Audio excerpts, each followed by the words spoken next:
It's time for Spiritual Awakening Radio. My name is James Bean, with you streaming live every week at this time on healthylife.net Positive Talk Radio. Spiritual Awakening Radio explores the world of spirituality, comparative religion, world scriptures, and other interesting books that matter, east and west, on God, meditation, near-death experiences, transcendental, out-of-body, heavenly experiences, and ethics of peace, ahimsa ethics, education for a more peaceful planet, in touch with its own spiritual self, its own spiritual traditions. Many people are attracted, many people are drawn to the poetry of Rumi. They're drawn to the teachings of Rumi, the personality of Rumi, and they may not actually be able to articulate why that is. And so I'm going to tell you. For many, Rumi is the first and only spiritual master many people have ever encountered before. It's not just about poetry, or even spiritual poetry. There's something about Rumi. What is that exactly? Jalaluddin Rumi was a Sufi mystic and spiritual master, a disciple of Shams of Tabriz, who himself was a disciple of an earlier Sufi master. Sufi mysticism is a school of spirituality that's been around for a very long time, and is very similar, has many of the same features as the Sant tradition of India, Kabbalah or mystical Judaism, Gnosticism, which is a form of mystical Christianity and Judaism from the ancient world, and some affinities with Platonism and Pythagoreanism as well. So when today we explore meditation and the ascension of the soul into the astral plane on this spiritual journey, this interior voyage of the soul going within, passing through these different levels. This really is a universal teaching which has much in common with the great schools of mysticism, including Sufism. The Sants and the Sufis have much in common, also the Gnostics and followers of Kabbalah as well. So there are some teachings that are quite universal.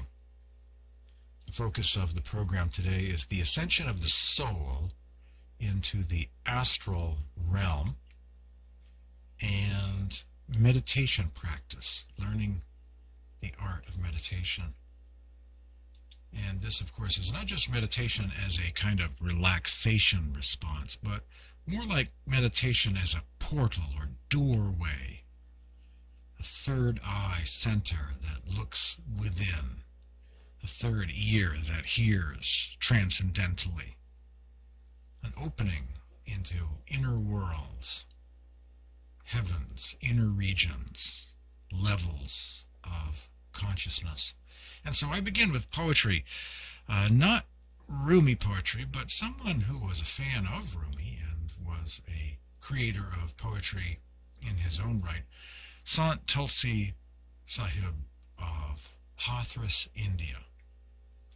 If you do the practice for a few days, referring to the spiritual practice, the meditation that he took, if you do the practice for a few days, the inner way will open before you. It is the path to reach the one God, the Most High. Within this body breathes the secret essence. Within this body beats the heart of the Vedas, the Hindu scriptures. Within this body shines the entire universe. Hermits, ascetics, celibates, all are lost, seeking him in endless guises. Seers and sages perfectly parrot the scriptures and holy books, blinded by knowledge, their pilgrimage and fasting and striving but delude. Despite their perfect practice, they discover no destination. Only the saints who know the body's heart have attained the ultimate, O Tulsi. Realize this, and you've found your freedom, while teachers trapped as slaves of tradition know only the mirage in the mirror. Enter within thyself, and there behold the invisible beloved, and cherish thou and ever foster thy love for him. With knowledge, discrimination, and contemplation, let the bonds of time and death be severed. Reach thou the banks of the lake of nectar, O Tulsi. There take a holy dip and be baptized, washing away your karmas. Pure is the love of that immaculate Lord, seeing whom the soul is filled with bliss. Whosoever has concentrated his soul has been redeemed from the fear of death. She has ascended the heavens with force, and has found refuge at the feet of the Supreme Being. She has taken abode in the infinite region, and has attained union with the Beloved. Indeed, O Tulsi, she has been delivered from the delusion, suffering, and fever of countless lives. And also from Sant Tulsi Sahib, or Saint Tulsi Sahib of Hathras, India. There are 5 real jewels in this life, namely, 1, association with sadhs, and this is a term that means initiates, satsangis, devotees, the virtuous, sadhus, saints, also sages, people of wisdom. 2, saran, protection and refuge of the Satguru, a living master, having a living mentor, a living spiritual teacher, a living guide. 3, love. 4, humility. And 5, compassion. Some verses from Tulsi Sahib of Hathras, India. This is a passage from someone who lived slightly later, a couple generations later, a spiritual master from Agra, which is about a half hour or so from Hathras. They were asked, how long does it take to reach enlightenment? What is the amount of time required for the inward journey of the soul? How many years of meditation practice before it's not just scratching the surface, but leading to some place more advanced, more enlightened, recognizable progress along the way?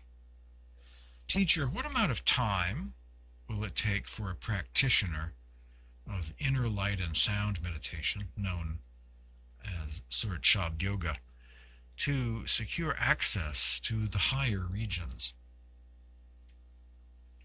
The question kind of contains a premise that the astral plane is not one of those, that the astral plane is the plane next door or the first level up, not a higher region. So how long does it take to get through those 7 heavens to the upper ones? Huzur Maharaj Rai Salagram,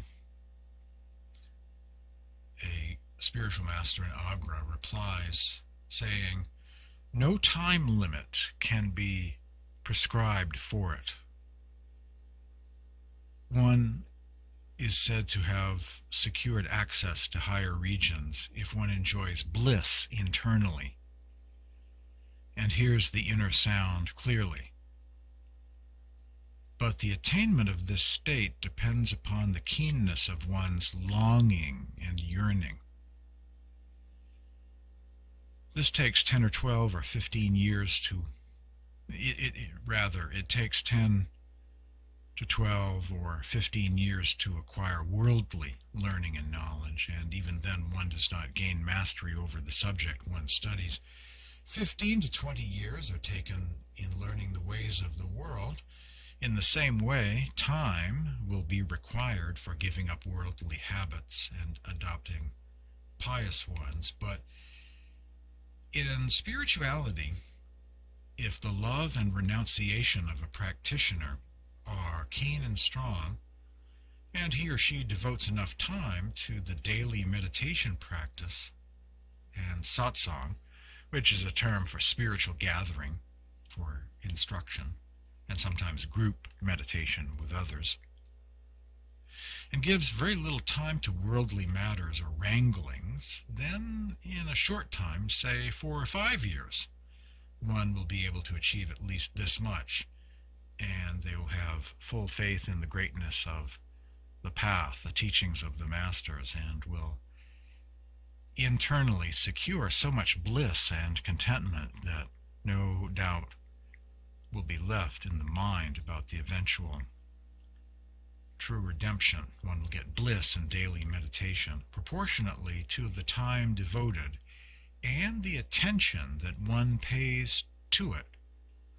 One will continue this practice easily and lovingly, and will be able to curb the mind and senses to some extent. Then one will be able to know how much time will be required to have access to a certain region, and will gradually get the necessary energy to make endeavors for as much progress as one desires. So you end up, he is saying here, getting eventually a sense of the answer to this question yourself, based on getting acquainted with your own internal condition, progress, and speed. He always emphasizes in his writings, in his teachings, Prem Patra, Radhasoami, and other spiritual classics of the Radhasoami tradition, spiritual bliss, that quality meditation includes a degree of bliss. The Eastern term is ananda. It means bliss. You get a certain amount of bliss when you meditate. If it's all dry and boring and you're peeking at a clock or your watch, you're not really there, not really meditating at all, although you may be sitting in the chair or on a cushion or on the floor. A certain amount of bliss, a certain amount of internal bliss and love and enjoyment of the meditative state is really required. And that's the essence of it right there, actually. A certain amount of bliss is going to be required. If you don't like doing something, you probably won't do it very often or very well. If you do love doing something, now that is a whole different experience, a much more effective approach to whatever it is that you aspire to, on the outside or on the inside, on the outer, or in this case on the inner, in terms of meditation practice. One has to love meditation and get a certain amount of bliss from it. Pay attention to it, look forward to it, dedicate a certain amount of time to it each and every day. Learning the practice. This is a series of meditation instructions that I sometimes share from time to time to promote meditation. Now, this is not the real advanced meditation that initiates of a spiritual master would receive, but these are the crumbs that fall from their table. This is a kind of warm-up, introductory, convenient method, a brief, abbreviated, abridged form of meditation, which still is quite impressive, but it's just really a warm-up exercise that leaves a lot more to be discovered later on, but is quite useful, a good place to begin, especially in a Western culture where you may not have meditated at all before. And so this is why it's called Introductory Meditation Instructions, introducing the population, the Western world, to some basic ideas of meditation. Inner light meditation, introductory meditation instructions. These are based on the teachings of Kirpal Singh, who was a spiritual master who came to the West in the 1950s, 60s, and early 70s. His books are listed in the bibliography of Be Here Now and other classics of the time. And these are the instructions that he would often give to people. And these are still very much valid today. These are the introductory meditation instructions for new people not yet formally initiated into inner light and sound meditation, but want to try it out, want to begin, take a peek within, here and now. Kirpal Singh. Meditation is the process of withdrawing the attention from the world outside and focusing it at the seat of the soul in the body, behind and between the two eyebrows. This point is known as the inner eye, the third eye, single eye, Shiv Netra, Tishra Til, the third eye center. In order to withdraw our attention and focus it upon this point, the mind must be controlled and stilled. Sit in one pose and move not your head, limbs, or eyes. Sit straight but relaxed with no tension in the body below. Sit completely still. One doesn't move for the duration of their meditation sit. Adopt a comfortable posture with your back straight so you're very focused, but comfortable so you won't fidget, you won't move during the meditation, thus causing some disturbance or break in concentration, in other words. Kirpal Singh, close your eyes as in sleep and look sweetly, lovingly, intently into the middle of the darkness lying in front of you. You will see a dark veil. That which sees the dark veil within, without the help of your physical eyes, is the inner eye. Do not put any strain on your physical eyes, nor turn them upward, for that will result in a headache or heat. Pay no attention to the breathing process. Let it go on naturally. There are two currents working in the body, one of motor currents, or prana, or the vital airs, and the other of surat, or attention, which gives us the sense of feeling. The saints do not touch the prana currents, which govern breath, circulation of blood, growing of hair and nails, etc. The pranic system of breath control is the way of the yogis and not of the Sants. The saint's way is to concentrate the attention at the single or third eye while mentally repeating a mantra of 5 charged names, which act as an open sesame to the higher planes. So here he is saying, never mind counting your breath and moving your eyes physically as if you're going to use your physical eyes to see something spiritual. You just have your eyes closed, you're gazing at the veil or curtain of darkness lying in front of you. And that which sees the darkness is the third eye, and of course has the potential to see something else too besides the darkness. So he's saying never mind worrying about your breath, and that's because the goal here is to transcend the body, not focus upon it in meditation. The idea is to take one's attention and shift it from the outer world to the inner world. Kirpal Singh, those who are initiated repeat the 5 charged words one by one, very slowly, mentally, internally, at intervals, so that your inner eye is not disturbed. those who have not been initiated, just sit sweetly in remembrance of God, repeating with your mind, with the tongue of thought, any name of God or saint which you hold dear.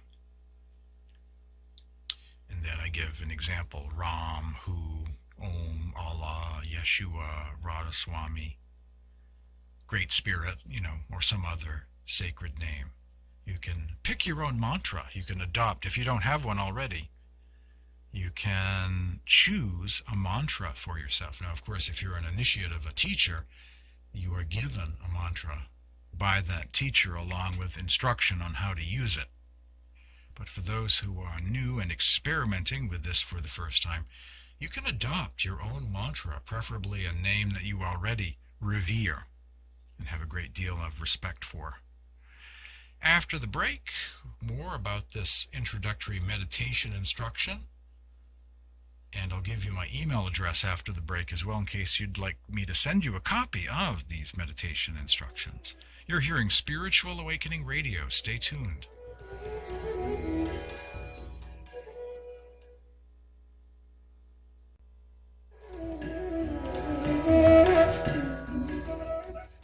Spiritual Awakening Radio streams live every week at this time on healthylife.net, Positive Talk Radio. My name is James Bean. If you'd like to receive an email with a copy of these meditation instructions I'm sharing with you on today's program, so you can try this out at home more effectively at the time of your choosing, very conveniently, send me an email. In the email subject line, just say introductory meditation or meditation instructions. Ask for the meditation instructions by emailing me at this address, james@spiritualawakeningradio.com. james@spiritualawakeningradio.com. Before the break, I was sharing some introductory meditation instructions from the writings of Kirpal Singh, the teachings of Kirpal Singh. And we got to the point where he was discussing that we can adopt our own mantra if we're not already an initiate of a living master, having been given a mantra or sacred name or phrase or several names and instruction how to use them. We can just adopt our own mantra as an interim solution just to try this out. So one can pick their own mantra, a name that you already revere, that stands for the highest truth for you: Great Spirit, Yahweh, Yeshua, Sugmad, Sarmad, Hu, Ram, Om, Allah, Allahu, Yeshua, Ahura Mazda, vowel chant, or some combination, Radhasoami, any Gopal, Govind, Hey Ram, Hare Krishna, Krishna Rama, Rama Rama, Krishna Krishna, Maha Mantra, anything you like, any of these names. Adopt a name to be your mantra for the purpose of this spiritual exercise.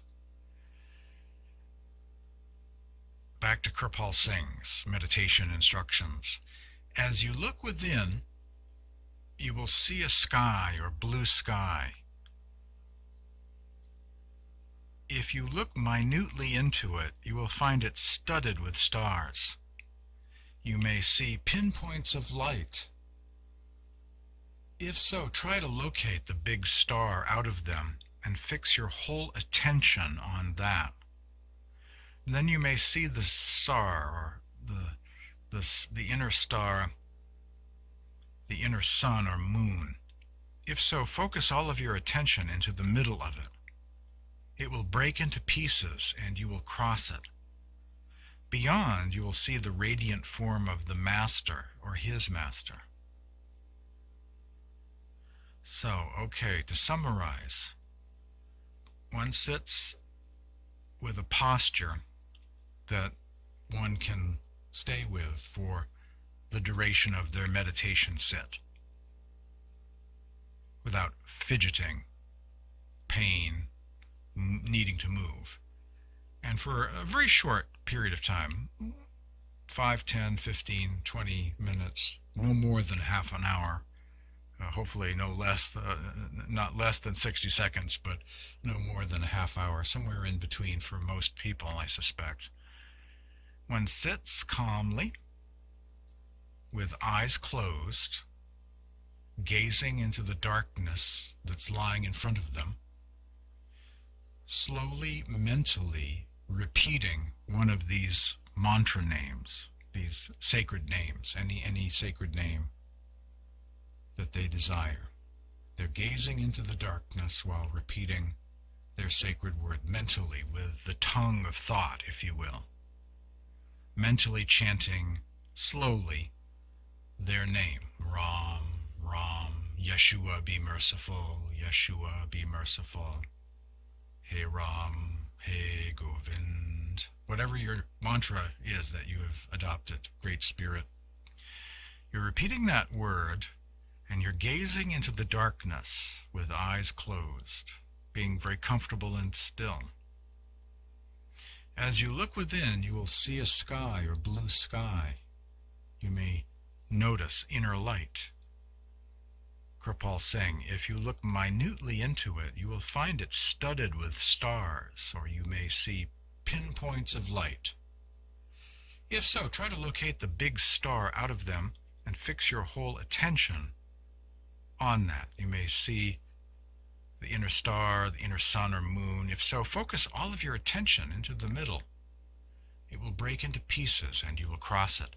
Beyond, you will see the radiant form of the Master or his Master. He's giving kind of a preview of what comes next, or what has the potential to come next. He continues with his esoteric instructions until everyone is absorbed. Become the eye itself, Kirpal Singh says. Go on looking constantly without a break. Any effort on your part stands in the way. Let yours be an effortless effort, and you will find that your soul will be withdrawn from the body. Thus concludes his introductory meditation. We become the eye itself. All our attention is focused within, and we are gazing within without disruption. And it's not really a matter of trying to meditate. We're just there, meditating. It's not a matter of trying or effort or straining to make it happen. Successful meditation is an effortless effort. You're just there, in the moment, in this kind of eternal nowness of time, which really is timelessness. That's why it's great to meditate early in the morning, so you don't have a sense of having to rush anywhere just yet. Or at night when you're done for the day and you can settle down, settle in. And once again, an opportunity for the timeless without any need to rush off someplace to do something, allowing you a chance to be for a while and catch a glimpse of the timeless by practicing meditation such as this, gazing into the darkness, waiting for the light to appear, small pinpoints of light, whatever it may be. In the void of this darkness is a vast potential for inner light to manifest itself, a big bang. A whole universe may open up for you as you gaze within and begin your own exploration of inner space. More Spiritual Awakening Radio after these messages.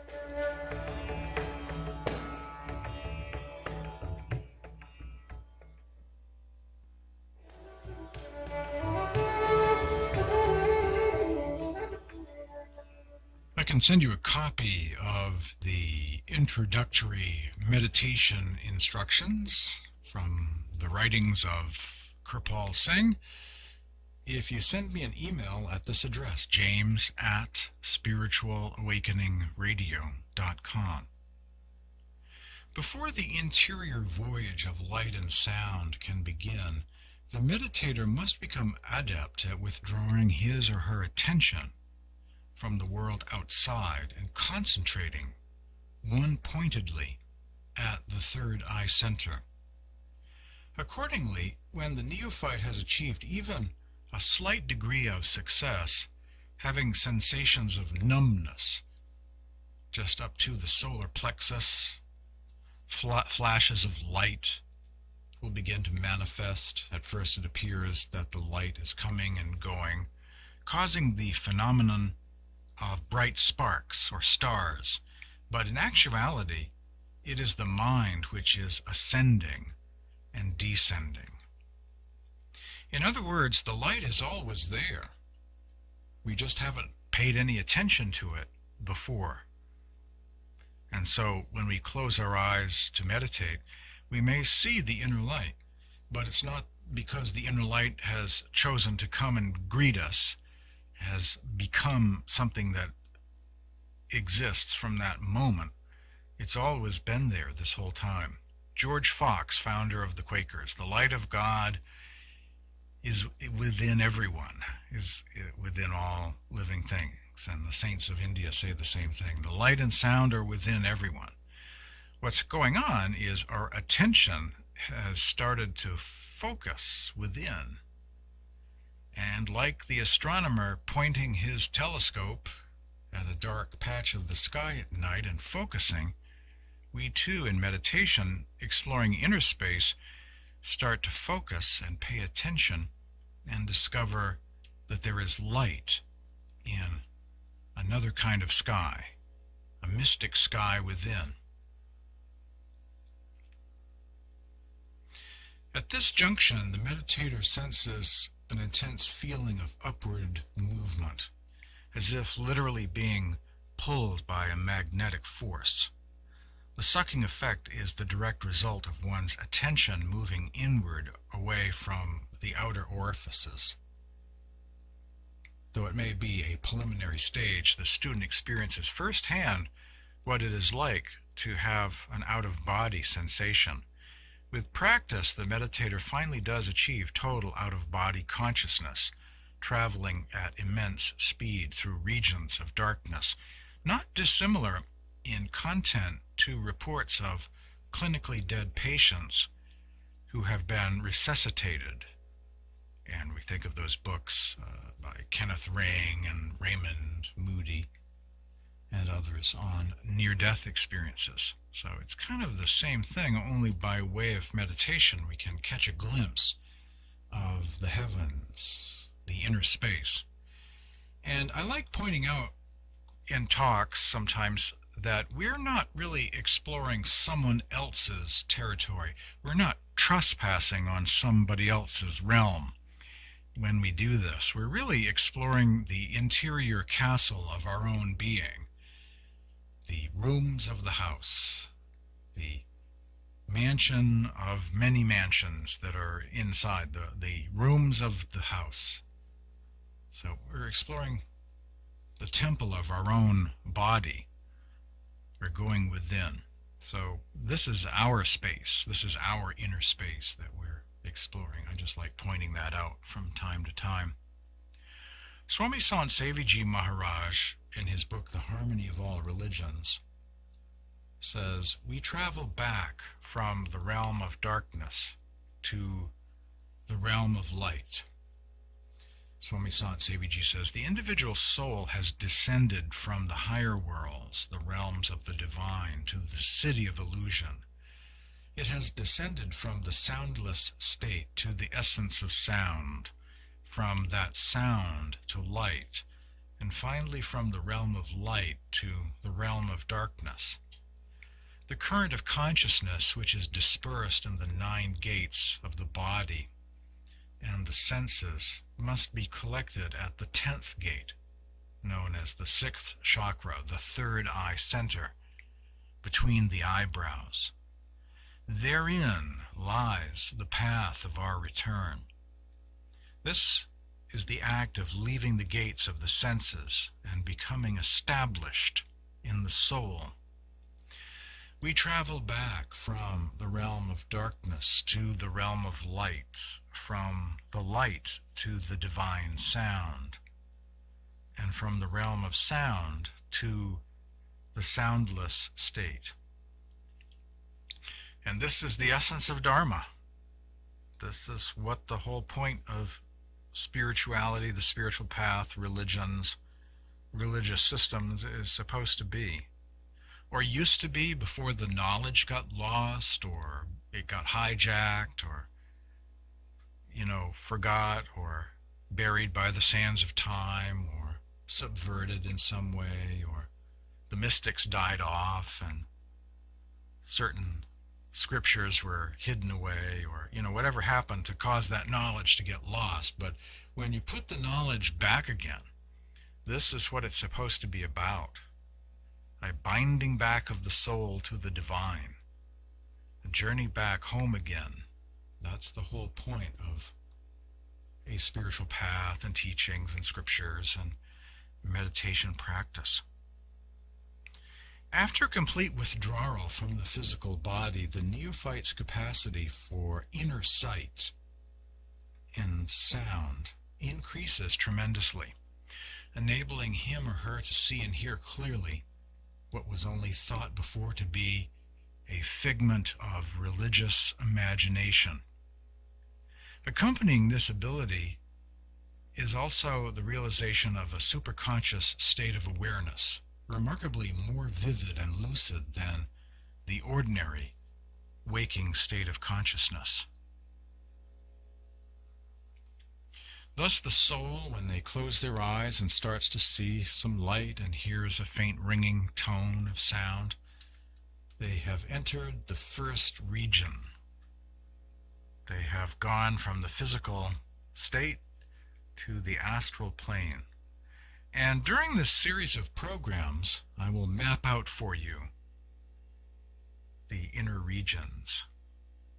We'll be exploring over several shows these different planes of consciousness, more about the astral plane, the first level. After these messages, you're hearing Spiritual Awakening Radio. Stay tuned.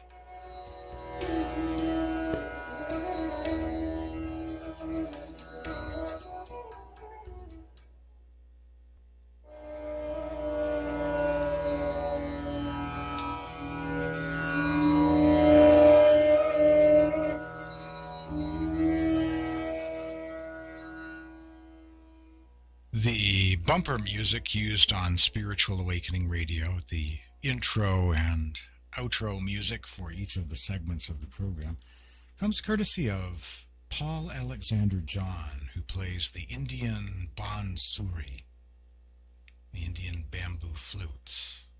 And there are tablas sometimes. There is a drone instrument called the tambura as well. A beautiful sound. My website is spiritualawakeningradio.com. At my website, you can contact me if you wish. You can send me an email if you'd like to receive a copy of the introductory meditation instructions. My address is james@spiritualawakeningradio.com. At my website, you'll have access to podcasts of the program, various articles, newsletters, blogs. There's a donate button at the website. There is a link to my e-library. Daily spiritual quotes via social media such as Tumblr, Twitter, and Facebook, and lots more at my website, spiritualawakeningradio.com. The astral plane is so wonderful that sometimes people think that they have reached heaven if they should experience the astral plane. And that's a common problem that human beings have, whether it's in this world or other dimensions. Everyone thinks they pretty much know what there is to know, have experienced what there is that constitutes reality. They have a kind of false peak experience. They think they've made it or are about to make it, and this is all there is. In some forms of meditation, for instance, one counts their breath for 30 years until they pass on from this life. I mean, same thing. No change. No change. No change. Inhale. No change. Exhale. No change. No shift in consciousness. Nothing new. No shift in consciousness. This is a reading from Seth Shiv Dayal Singh's spiritual classics, Sarbachan Radhasoami poetry, the esoteric teachings, beginning at the astral plane level. When you turn your eye inwards in the brain and you see the firmament within, and your spirit leaves the body and rises upwards, you will see the Akash, in which is located the 1,000-petaled lotus, which performs the various functions pertaining to the three worlds. Its effulgence will exhilarate your spirit. You will at that stage witness Narinjan, the Lord of the three worlds. Several religions which attained this stage and took the deity thereof to be the Lord of all were duped. Seeing the light and refulgence of this region, they felt satisfied. Their upward progress was stopped. They did not find the guide to higher regions, hence they could proceed no further. What a fascinating situation. They think they've reached the highest heaven, and you can understand why. They're having this glorious vision. It seems like a supreme being and incredible light. Eureka, I'm enlightened, we've made it, right? You can understand why that would be another kind of false peak experience on another level. Although the wondrous journey out of the body in surat shabd yoga, or inner light and sound meditation, begins in darkness, eventually the meditator glimpses keen points of light, much like stars filling up a black midnight sky. The student is advised to focus his or her attention on the largest and brightest of these stars, which, with repeated concentration, will burst, revealing a radiance similar to that of a sun. When this light explodes, a brilliance comparable to a full moon will pull one's attention even further within. Out of that light, according to the masters, a light known as the 8th petaled lotus, the resplendent form of one's guru will appear. This marks the halfway point in the disciple's ascent, since from here on one is guided to the upper regions by the radiant form of the master. Hence by comparison, an easier progression for the soul than the withdrawal of the mind current from the body. Unquote. This is an amazing passage. This is from the book Enchanted Land, on the interior journey of the soul through astral, causal, mental, akashic, and ethereal regions to the spiritual, timeless realms beyond that. You'll be hearing lots more from Enchanted Land on future editions of Spiritual Awakening during this series about the ascent of the soul through the various heavenly realms. So it's really quite amazing. This passage reminds me of the space program. 90% of the battle is escaping the bonds of Earth's gravity for the rocket. If the rocket can just get to orbit, breaking past gravity, then it's made it. And then from there to go from point A to point B or point B to point C, not so hard, right? The struggle is getting into space, fighting against gravity. And so too in inner space. If we can meditate, if we can successfully begin our meditation, if we can get past that, then the rest is not necessarily so hard, right? Once we're there, it's easier to imagine further progress being made. If we can only break the bonds of Earth's gravity, or in the case of the meditator, distractions that keep us from being focused and from successfully going within. But if we can, then a lot awaits.